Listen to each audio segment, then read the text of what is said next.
अस्सलाम वालेकुम स्टूडेंट, जितना हमने कल पढ़ा था उससे हम आगे पढ़ने जा रहे हैं। हम पहले आज सेल के बारे में पढ़ेंगे कि सेल क्या चीज़ है।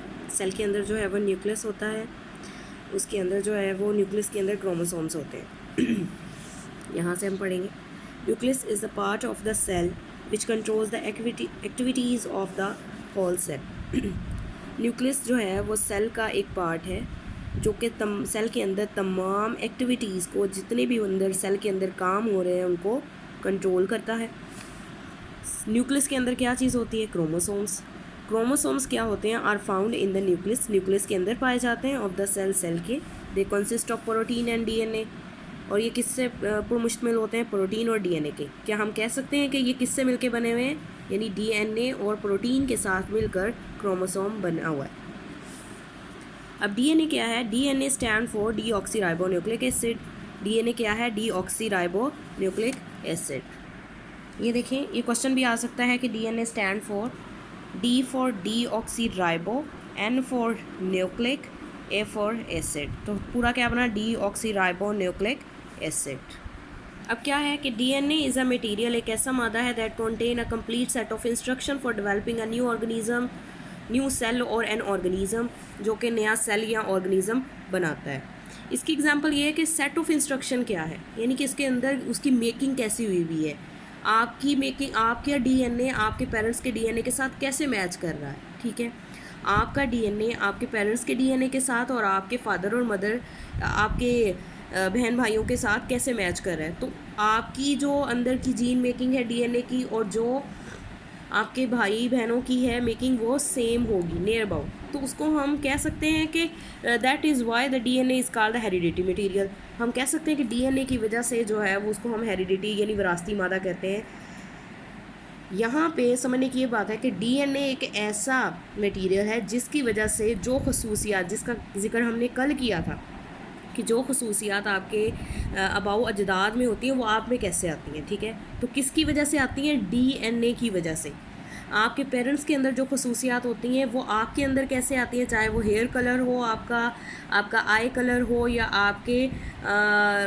आपके खदोखाल जितने भी हैं, या जो भी कोई करेक्टरिस्टिक्स हैं आपकी स्किन से रेलेवेंट, तो वो आपके अंदर कैसे आती हैं, आपके फादर और मदर से आपके अंदर कैसे आई हैं, तो किसके ज़रिए से आई हैं। अब आपको ये पता चल गया कि वो डीएनए की वजह से आई हैं। तो इसीलिए उन्होंने क्या कहा कि DNA is called heredity material, इसलिए हमने उसे विरासती मादा कहा। For one kind species of organism, the number of chromosome in the cell remain the same। वो कहते हैं एक जैसी स्पीशी के अंदर जो नंबर ऑफ क्रोमोसोम होता है वो सेम होता है। जैसे ह्यूमंस के अंदर है वो 46 क्रोमोसोम है, उनकी फीमेल के अंदर भी 46 क्रोमोसोम होगा, उनके मेल के अंदर भी 46 क्रोमोसोम्स होंगे। ठीक है, उसके बाद इसको हम माइटोसिस भी कहते हैं। ठीक है, नंबर ऑफ क्रोमोसोम क्या है स्पीशी के अंदर? सेम स्पीशी के, यानी कि अगर अनियन का देख लें तो उसके अंदर नंबर ऑफ क्रोमोसोम 16 होते हैं। पेज नंबर 24 पर आपको वहाँ पे नंबर ऑफ़ क्रोमोसोम्स मैं दिखाती हूँ।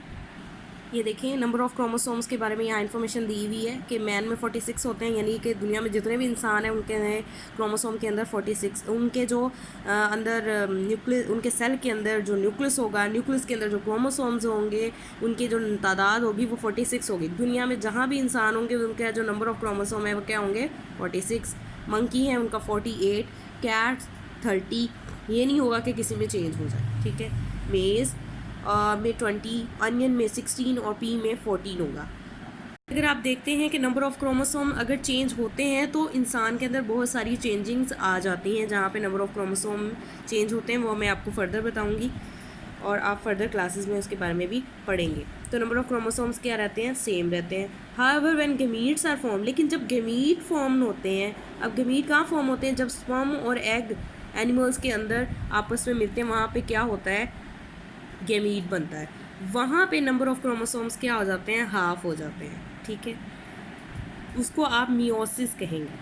एनिमल की हम मिसाल ले रहे हैं, मेल के अंदर ह्यूमंस के अंदर जो है वो मेल के अंदर 46 क्रोमोसोम होते हैं और फीमेल के अंदर भी कितने क्रोमोसोम्स होते हैं? 46। ठीक है, जब गैमीट बनना होता है यानी न्यू ऑर्गेनिज्म आना होता है तो 23 क्रोमोसोम जो है वो मेल की तरफ से आते हैं, 23 ही फीमेल की तरफ से आते हैं। ठीक है, जब ये आपस में प्लस होते हैं, यहाँ रिड्यूस टू हाफ हो गए हैं ना, 46 का हाफ क्या होगा 23, रिड्यूस टू हाफ हो गए हैं यहाँ पे, ये होती है मियोसिस, ठीक है।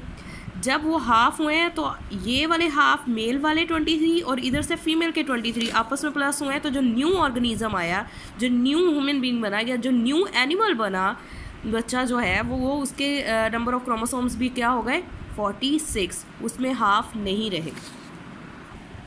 इसी तरह ये देखें how the gametes are form sperms and eggs in animal, और स्पोर्स जो प्लांट्स के अंदर जो स्पोर्स आपस में मिलते हैं और नया जाइगोट बनता है, तो वहाँ पे भी यही कुछ होता है कि हाफ जो है वो मेल की तरफ मेल प्लांट की तरफ से आ रहा होता है और हाफ जो है वो फीमेल प्लांट की तरफ से आ रहा होता है और फिर एक न्यू पौधा बनता है। The number of chromosome is reduce to half, वो इसी बात को बता रहा है कि यहाँ पे नंबर ऑफ क्रोमोसोम्स क्या हो जाते हैं, हाफ हो जाते हैं इन द गैमीट्स और स्पोर और गैमीट्स के अंदर, ठीक है। अगर हम एक ओवरव्यू ले लेते हैं तो हम पहले देखते हैं कि सेल के अंदर क्या पाया जाता है, न्यूक्लियस के अंदर क्या होते हैं क्रोमोसोम्स के अंदर होते हैं डीएनए, और डीएनए के क्या अंदर होता है जीन्स। यहाँ पे सेल का स्ट्रक्चर बनाया हुआ है, ये सेल का स्ट्रक्चर मैंने इधर ड्रॉ किया है, ये देखें। पहले मैंने एक सेल बनाया है, सेल की जो वॉल होगी, जो उसकी दीवार होगी, उसको आपने सेल मेम्ब्रेन कहा है। सेल के अंदर क्या पाया जाता है, न्यूक्लियस। जो न्यूक्लियस की मेम्ब्रेन होगी या जो न्यूक्लियस की जो वॉल होगी, दीवार होगी, उसको क्या बोला है, न्यूक्लियर मेम्ब्रेन। न्यूक्लियस के अंदर ये जो दो क्रॉस आपको या धागे नुमा आपको शक्लें नज़र आ रही हैं, उसको क्रोमोसोम्स कहते हैं। इनके अंदर यहाँ पे सेंट्रियोल्स हैं। उसके बाद न्यूक्लियस को हमने प्रोमिनेंट किया, और जो हमने कल पढ़ा था कि साइटोप्लाज्म यानी सेल के अंदर जो फ्लूइड होता है उसको आप साइटोप्लाज्म कहते हैं। Cyto mean cell and plasm mean liquid, तो जो सेल के अंदर फ्लूइड होता है उसको साइटोप्लाज्म कहते हैं। यह आज का आपका टॉपिक था।